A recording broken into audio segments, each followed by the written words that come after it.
নেদারল্যান্ডসের রাজধানী আমস্টারডামের ১৫৪ বছরের পুরনো ঐতিহাসিক ভন্ডেলকার্ক চার্চ ভয়াবহ অগ্নিকাণ্ডে প্রায় সম্পূর্ণ ধ্বংস হয়ে গেছে।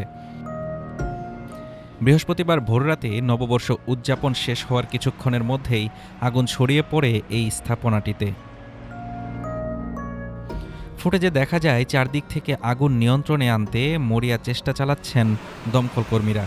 কালো ধোঁয়ায় ঢেকে যায় পুরো এলাকা। জরুরি সেবাদানকারী সংস্থার তথ্য অনুযায়ী রাত প্রায় ১২টা ৪৫ আগুন লাগার খবর পাওয়া যায়। গির্জার উপরের অংশে আগুনের সূত্রপাত হয়ে দ্রুত ছড়িয়ে পড়ে কাঠের তৈরি ছাদ ও অভ্যন্তরে।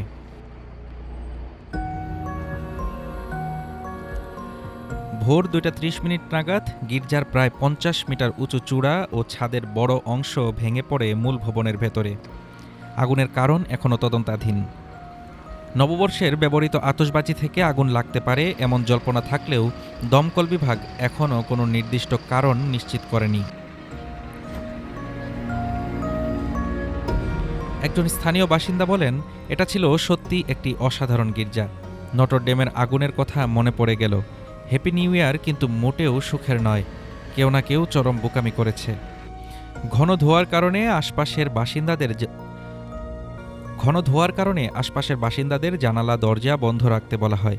নিরাপত্তার স্বার্থে ভন্ডেল স্ট্রাট এলাকার বেশ কয়েকটি বাড়ি খালি করে নেওয়া হয়।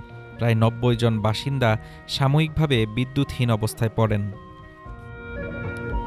যদিও নিওগথিক ধাঁচের পাথরের বাইরের কাঠামো এখনও দাঁড়িয়ে আছে, তবে কর্তৃপক্ষ জানিয়েছে ভবনের ভেতরের অংশ সম্পূর্ণ পুড়ে গেছে এবং এটি আর রক্ষা করা সম্ভব নয়। ১৮৮০ সালে ডাচ স্থপতি পিয়েরে কুইপার্সের নকশায় নির্মিত ভন্ডেলকার্ক একসময় ক্যাথলিক প্যারিস হিসেবে ব্যবহৃত হতো।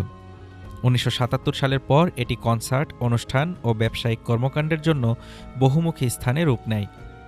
এই অগ্নিকাণ্ডে এখন পর্যন্ত কোনো হতাহতের খবর পাওয়া যায়নি। Desk report, Dhaka today.